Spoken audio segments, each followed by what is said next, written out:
We are in chapter 4 where we are discussing bending. This is the 26th session overall. We give an overview of the analysis on bending stress here, and also we discuss strain due to bending. Here again we have the overall roadmap of the sessions covered in the first 4 chapters. Here we start the discussion on bending stress. In the next session, we'll derive the flexure formula. We give an overview of the determination of stresses in beams subjected to bending. Till now, we have been finding out the internal forces in members subjected to bending. Thus, we have found out the variation of shear force and bending moment throughout the length of the beam for different kinds of loading. In other load cases, after we have found out the internal forces, we then determine the variation of stresses in a section perpendicular to the axis. In the case of a beam, we are therefore now in a stage of determining the stresses. We give a brief overview in this slide of the way we proceed from determining stresses from simpler cases to more general cases. Till now, all the shear force and bending moment we have obtained has been where the beam had an axis of symmetry and the load was applied to this axis of symmetry. We'll determine the variation of stress on a section perpendicular to the centroidal axis for this type of loading. It is the only equation we will derive. Once the variation mentioned has been found out, we'll apply it to more complicated cases. Here we'll briefly show how it can be applied to more general cases. The determination of stresses in beams where the load has been applied to the axis of symmetry is similar to the determination of stresses of circular bar subjected to torque. To start with, we find out the variation of strain on a section perpendicular to the centroidal axis. Using Hooke's law, we can then give the variation of stresses on that section. The stresses which make up the internal moment is then related to the internal moment. As such, we derive the formula. Now this is a beam to axis of symmetry. So using the formula derived, we can give the stresses if the load is applied to this axis of symmetry or this axis of symmetry. Now this is a channel. It has only one axis of symmetry. Now consider an axis that is perpendicular to this axis of symmetry and passes through the centroid.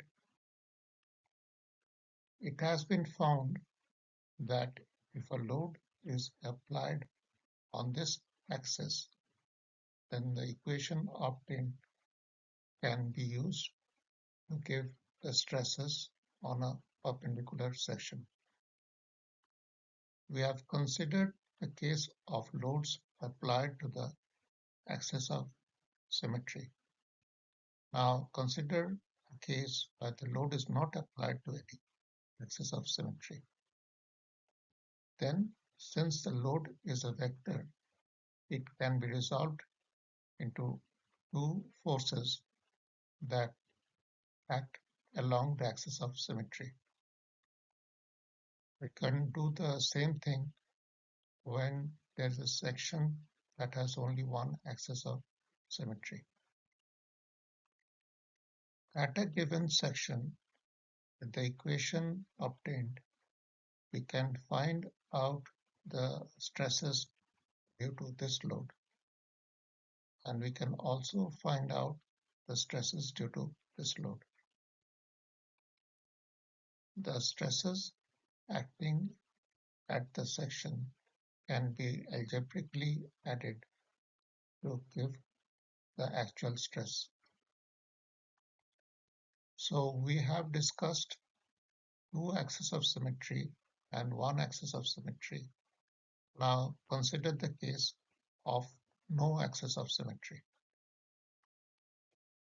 In such a case, it has been found that there are still two planes that are perpendicular to each other, on which, if the load is applied, then the equation obtained can be used to give the stresses on a section perpendicular to the centroidal axis.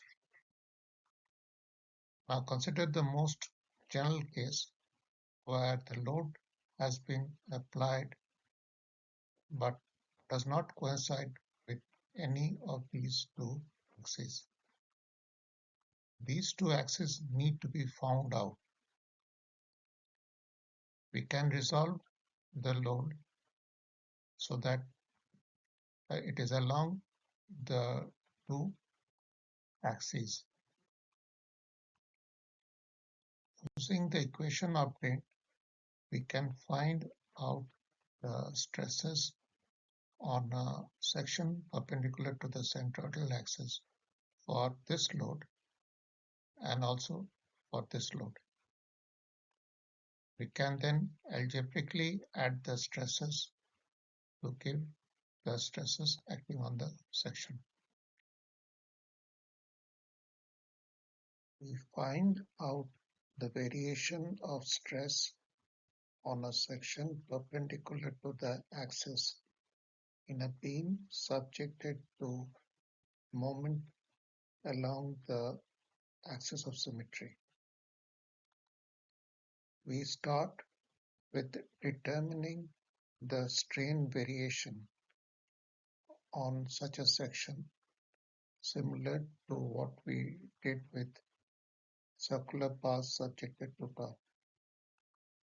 We considered the beam to be laterally constrained for our analysis.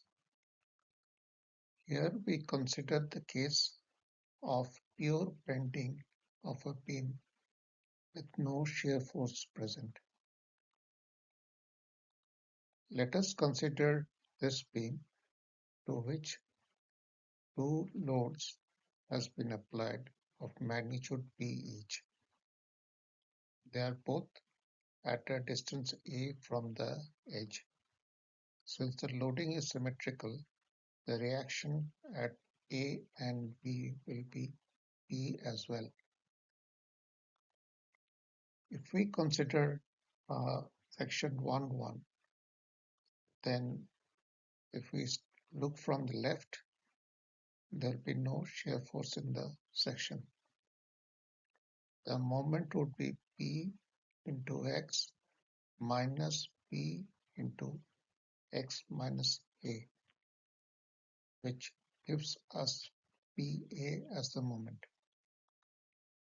If we take a section here, then we'll find that the moment is still PA. So between C and D, the moment acting stays constant and there's no shear force. This is thus a case of pure bending. We have thus separated bending and shear force, and we'll look at the analysis of bending only. Later on, we'll look at sections subjected to bending and shear force. It has been shown that the conclusions obtained by considering pure bending is applicable to both bending and shear force when they act together.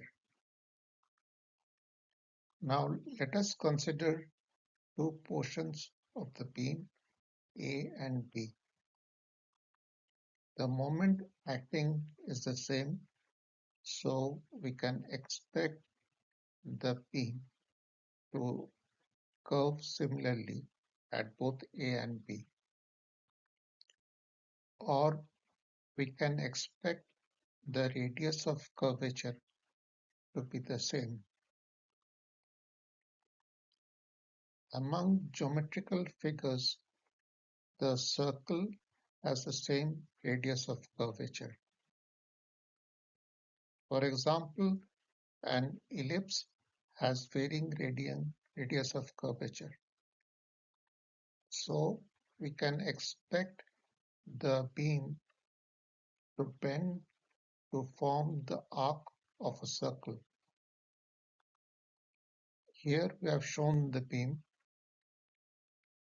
as an arc of a circle. P1 N1 and P2 N2 are both arc of circle with different radii. With the application of the moment, P1 N1 has shortened from the original length and P2 N2 has extended from the original length. If we consider the beam to be made up of fibers laid on top of each other, then we can say that the fiber P1 and 1 has shortened and the fiber P2 and N2 has lengthened. Earlier we considered a circular bar subjected to torque. We showed that a plane section perpendicular to the axis of the bar will remain plane with the application of the torque. Here we are considering beams subjected to moments acting along the axis of symmetry. Here, similarly, we'll show that plane sections perpendicular to the axis of the beam will remain plane with the application of the moment. Here we have taken a plane perpendicular to the axis of symmetry. We considered the cross-section and take 2 points G1 and G2 at the same depth and at equal distance from the axis of symmetry. This is the beam with the view from the side. Here G1 and G2 is represented by a single point. The bar is designated as Kn and consider that after application of the moment, the points G1, G2 moves towards the left towards K. Then, since the moment acting on any of these sections is the same, at any cross section, a point similar to G1 and G2 would move towards the left. Or we see that the condition of application of the moment from the right and the left are exactly the same. So there's equal reason for G1 and G2 to move towards the right, towards N, rather than towards the left. So rationally, one would conclude that G1, G2 moves neither to the left nor to the right, but stays on the same plane.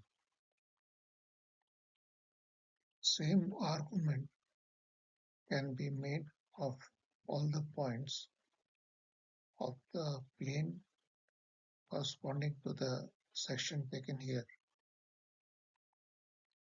We can therefore conclude that with moments applied to the axis of symmetry, plane sections remain plane. Till now we have established that when a moment is applied to a beam, the beam assumes the form of an arc of a circle. Also, a plane section perpendicular to the axis of the beam remains plane after a moment has been applied. Now consider this diagram as being in the plane of the axis of symmetry.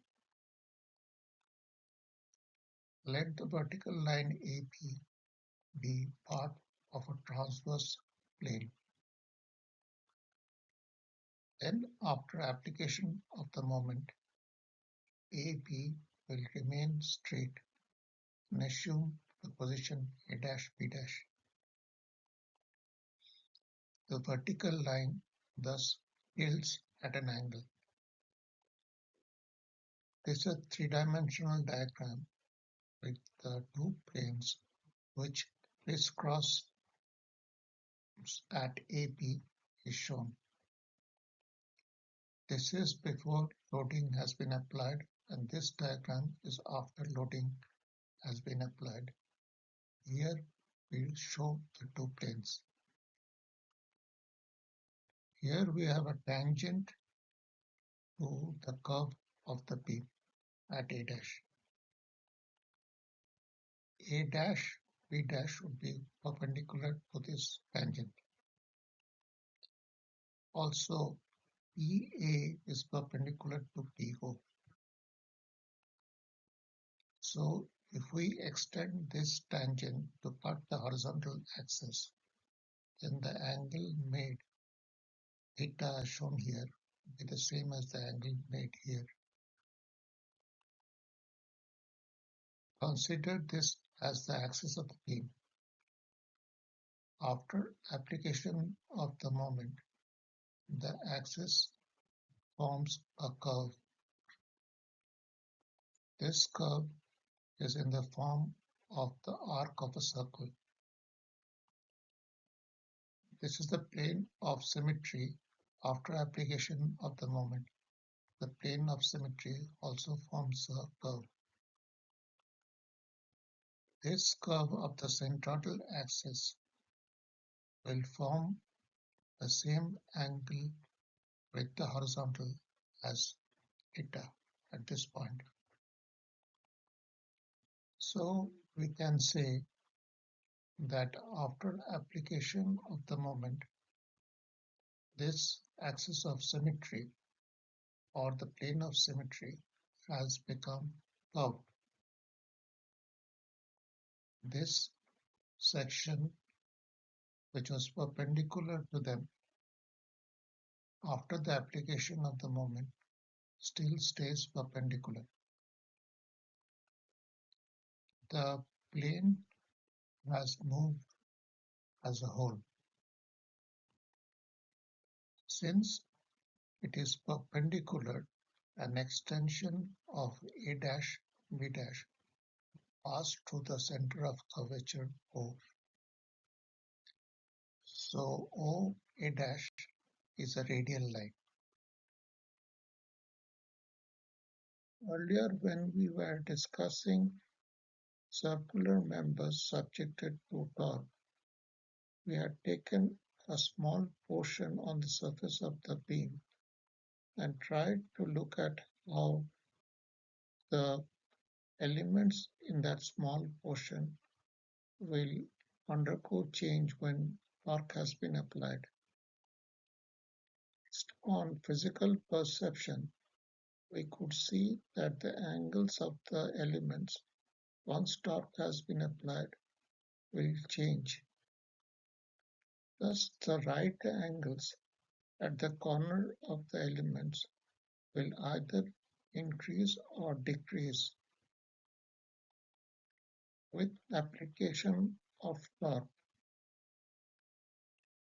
This indicated shear strain and hence shear stress applied to the elements. Similarly, let us consider a small portion in a beam as shown here. These are rectangular elements with right angles. Now let us apply a moment to the beam. The beam will bend to form the shape of an arc of a circle. The elements within the small area will also distort. Let us consider this small shaded element. Then L' forms the part of the arc of a circle, and Q dash is aligned in the radial direction. So the angle of this element would be a right angle. Since the angle of the element does not change, the elements are not subjected to shear strain or stress. Most elements will either get shortened or will get lengthened, suggesting bending stress. Here we discuss neutral axis and surface. So consider a beam as shown.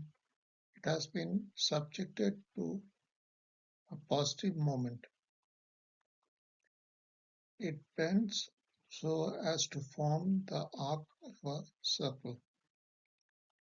Positive moment is also termed as hogging moment and said to hold water.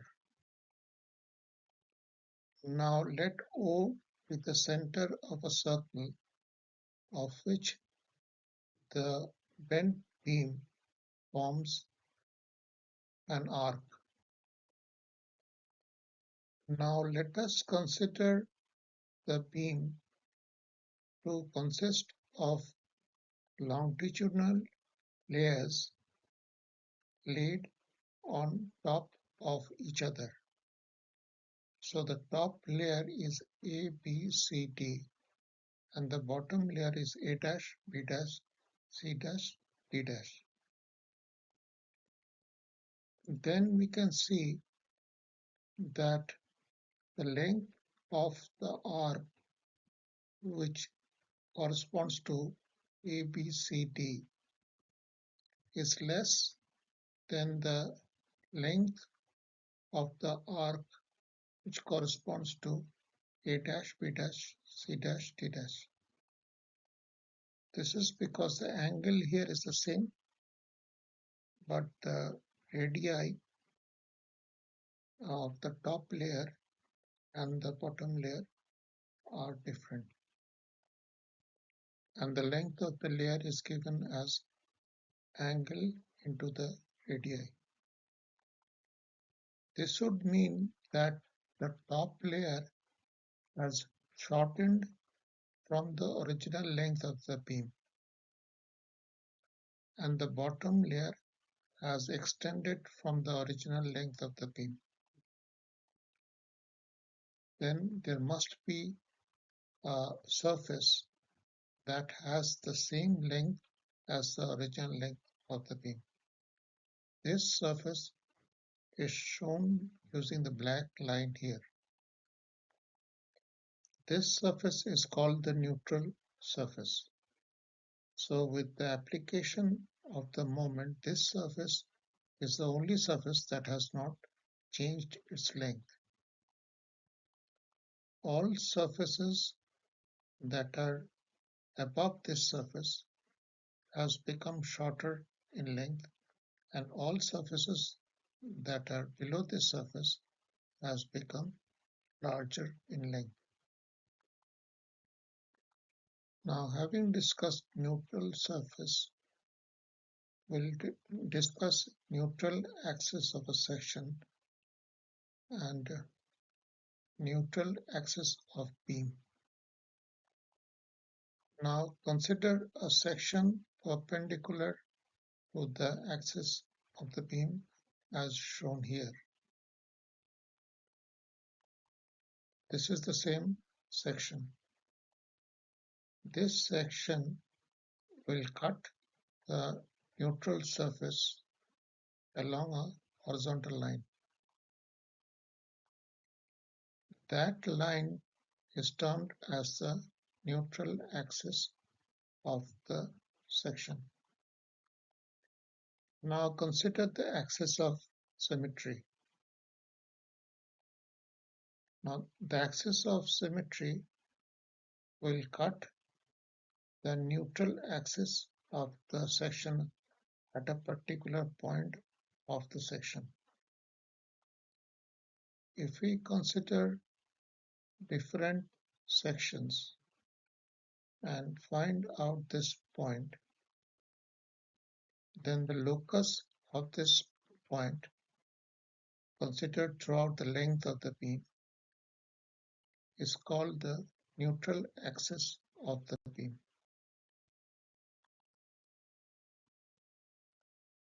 So we have discussed neutral surface, neutral axis of the section, and the neutral axis of the beam. We have discussed earlier that transverse plane sections perpendicular to the centroidal axis remain plane after moment has been applied. As earlier mentioned, such plane sections behave as attached to the centroidal axis as well as the axis of symmetry. They remain perpendicular to the centroidal axis and the axis of symmetry and rotate along with the centroidal axis or axis of symmetry. The diagram here is in the plane of the axis of symmetry. Line OP is part of a rectangular transverse section. After application of the moment, it rotates to O', P'. Similarly, the line NQ is part of a transverse section, and after application of the moment, it rotates to N', Q'. Now consider the portion NOPQ as a whole. Then after moment has been applied, it assumes the configuration N', O', P', Q'. N', O' and P', Q' are part of an arc of a circle. Theta dash is subtended by the portion N', O', P', Q'. Consider that the bar consists of horizontal fibers. Let S given by S1, S2 be such a fiber. If the distance of S from the center of curvature is R, then S is equal to R theta dash.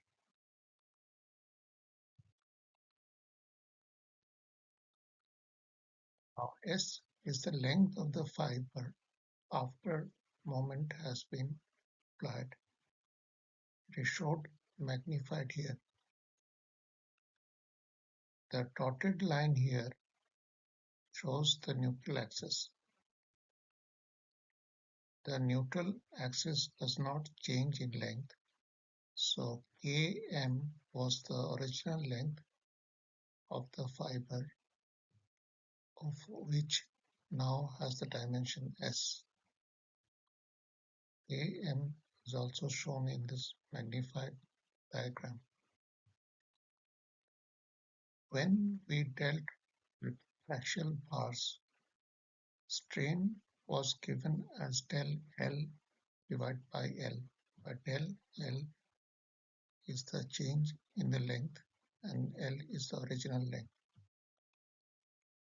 So for this fiber, S minus Km is the change in the length, where Km is the original length. S is R theta dash, so we can write this expression. Now let us consider the radius of curvature of the neutral axis as rho. Then Km is rho theta dash. Substituting Km in this expression, we get epsilon is equal to rho is equal to R minus rho divided by rho. So we can see that strain varies linearly with R. This is similar to a circular bar subjected to torque. For a circular bar subjected to torque, we found that strain varies linearly from zero at the center to the maximum on the surface. S is shown here above the neutral axis. So S minus Km would be negative, and as such the strain would be negative. If S was taken below the neutral axis, then S minus Km would have been positive, and as such the strain would have been positive. The strain varies linearly with R, so it varies linearly from the outer surface to the inner surface. Till now, we have discussed the variation of strain with the radius. We now take a coordinate axis and discuss the variation of strain with the vertical coordinate y. This is the coordinate axis taken. This is the x-axis and this is the y-axis. So when we move above the neutral axis, then y is positive. When we move below the neutral axis, y is negative. As earlier, we considered rho to be the radius of curvature of the neutral axis. We also consider that the beam subtends an angle theta at the center of curvature. Then the length L of the neutral axis as earlier is rho theta. We'll now find the shortening and extension of the layers in terms of y, the vertical ordinate. Let the radii of the upper surface be R1 and the radii of the lower surface be R2. Then the upper surface is shortened by rho theta minus R1 theta. And the bottom layer has extended by R2 theta minus rho theta. Now the shortening of the top layer can be written as R1 minus rho theta, which is minus y1 theta.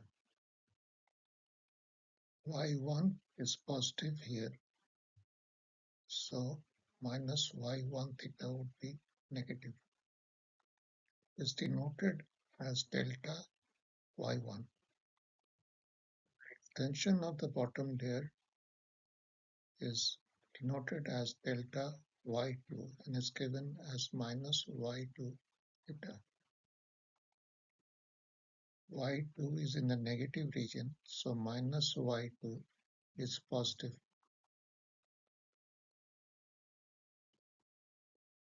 The strain in the upper layer epsilon y1 is given as delta y1 divided by L is equal to minus y1 divided by rho.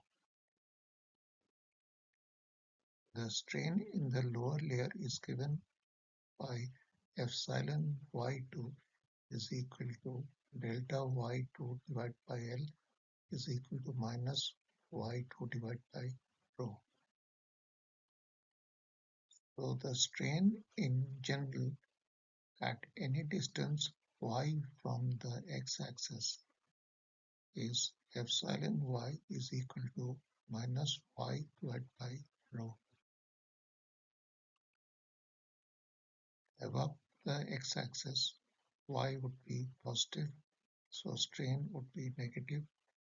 Below the x-axis, y would be negative, so strain would be positive.